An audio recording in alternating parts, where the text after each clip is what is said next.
Hi friend, Anantraj blog से में आपका स्वागत है। तो फ्रेंड, आज है होली।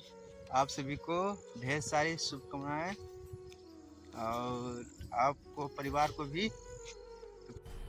मजा आया।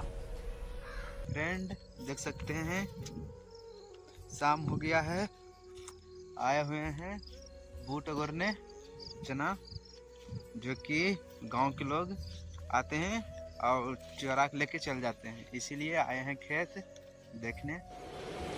अच्छा, देख सकते हैं शाम हो गया है।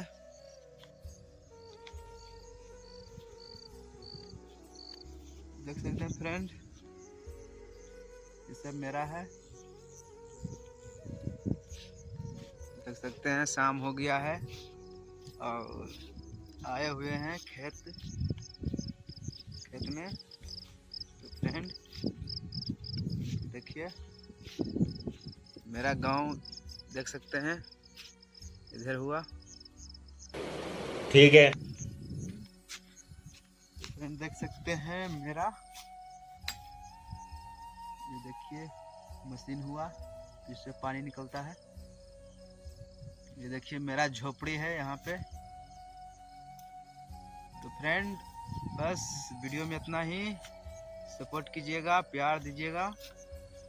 तो मिलते हैं नेक्स्ट वीडियो में। वीडियो अच्छा लगे तो लाइक शेयर कमेंट कीजिएगा। जय हिंद।